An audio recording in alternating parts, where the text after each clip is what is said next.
কি হচ্ছে ভাই? এটা কি সিএনজি রাখার জায়গা? এটা সিএনজি রাখার জায়গা না মানে? তুমি এখানে সিএনজি কেন রাখছো? তুমি দেখতে পাচ্ছ একটা লোক জানতে পারতেছে না আমার গাড়ির রং উঠে গেছে। হ্যাঁ আরে ভাই 15 মিনিট ধরে সিএনজি রাখছি আমি এখানে, আপনি হুট করে চাপায়া দিয়া আমলো জারি পড়তে এই লাগছেন। তুমি আমার গাড়ি পার্কিং শেখাও? হ্যাঁ তুমি আমার গাড়ি পার্কিং শেখাও কি লাগে? আমি তো অশিক্ষিত কোথায়? আরে ভাই আপনি এমন করতেছেন। তুমি এখানে কেন সিএনজি রাখছো? আরে সিএনজি কেন রাখছেন? তোমার সিএনজি তোমার সিএনজির কারণে আমার গাড়ির রং উঠে গেছে। আমার গাড়ি মেরামত করাইতে যে টাকা লাগবে সে টাকাটা তোমার সিএনজি কেনা যাবে। তুমি ভালো কথা কোন কয় দিলা? কথা কম কও, তুমি আমারে শেখাও। আপনি চিল্লাতেছেন কি লাগা? তুমি আমারে কথা বলা শেখাও। ব্যবহার ভালো করেন ভাই। ওই যে একটা কথা আছে না, আজ রাজা কালসে ফকির, টাকার গরম দেখাতো না ভাই। মানুষে মানুষ মনে করতে চেষ্টা করেন, বুঝছেন ভাই? তুমি চুপ করো, যাও। গরিব মানুষ যাইতাছিলাম, খাওয়ান দাও দিলেন ফালায়। এই সিকিউরিটি দিয়েছে চিল্লাইলেন না, যাইতাছি। যাও। আবার তর্ক করে মুখে মুখে, স্টুপিড কোথাকার, অশিক্ষিত।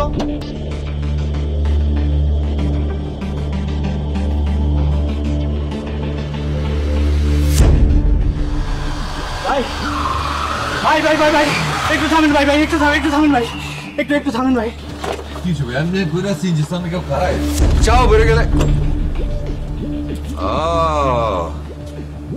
আমি তো আপনাদের চিনা পাচ্ছি। আপনি হ্যাঁ না, টেকার গরম রাজা ফকির মনে আছে এই বান্দারে? কি হয়েছে? সমস্যা কি? আপনার লাখ টাকা দামের গাড়ি কি নষ্ট হয়ে গেছে নি? ভাই আমি খুব বিপদে পড়ছি ভাই। এটা তো আপনারা দেহে বুঝা পারছি। হঠাৎ করে ভাই গাড়িটা ডিস্টার্ব দেখা দিল ভাই। গাড়িতে আমার প্রেগনেন্ট ওয়াইফ আছে ভাই, খুব কষ্ট আছে ভাই, এখনই হাসপাতালে নিয়ে যেতে হবে ভাই আপনি যদি একটু করতেন ভাই প্লিজ। আরে কি কইতাছেন আপনি? মানুষ তো মানুষের জন্যই। আরে আপনি ভাবিজানরে বাইক করে লয়েন। জি ভাই এখানে আসো। আরে উড়া সাবধানে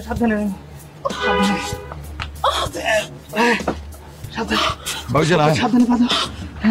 আমি আপনি আস্তে ভাবিজান উড়া বন্ধ না। আস্তে এই মাথায় দিই। আস্তে তুমি যদি আজকে না থাকতে ভাই, হয়তো আমার অনেক বড় ক্ষতি হইলেও হইতে পারতো। তোমাকে যে আমি কি বলে ধন্যবাদ দেবো আমি তার ভাষা খুঁজে পাইতেছি না ভাই। আরে দূরও ভাইজান রায়ন, তো আমার ধন্যবাদ দেওয়ানোর কিছু নাই। ধন্যবাদ দিতে চাইলে আল্লাহরে দেন। বিপদ আপদ থেকে রক্ষা করার মালিক হইতেছে আল্লাহ, আমি তো ছিলাম মাত্র।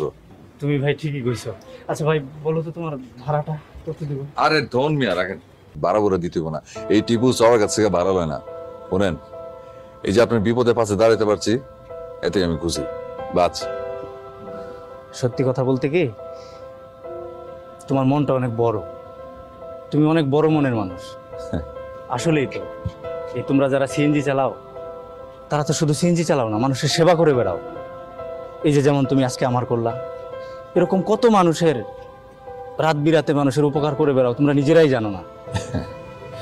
কত মানুষকে তোমরা তাদের গন্তব্যে পৌঁছায় দাও, কখনো হাসপাতাল থেকে হাসপাতালে, কখনো রেল স্টেশনে, কখনো বাস স্টেশনে। আসলে তোমাদের উপকারের কথা স্বীকার করে শেষ করা যাবে না। আরেকটা কথা, আমি আসলে ওই দিনের জন্য খুবই লজ্জিত। আমি প্লিজ তুমি আমাকে ক্ষমা করে দিও। আরে ভাই বাদ দেন না, তখন থেকে কি সব কইতাছেন, শরম লাগে তো। শুনেন, আমি শুধু একটা কথা আপনাদের কয়া পারি, আপনার উপরে আমার কোনো রাগ খুব কিচ্ছু নাই, ভুলে গেছি। আপনার কাছে আমার শুধু একটাই চাওয়া, যেন বিপদ আপদে মানুষের পাশে দাঁড়াতে পারি, আর এমন করে সোয়াব মার পারি। আই বাজা ভালো থেকে আই। জি তুমি ভালো থেকো। G I. আসসালামু আলাইকুম। ওয়ালাইকুম আসসালাম।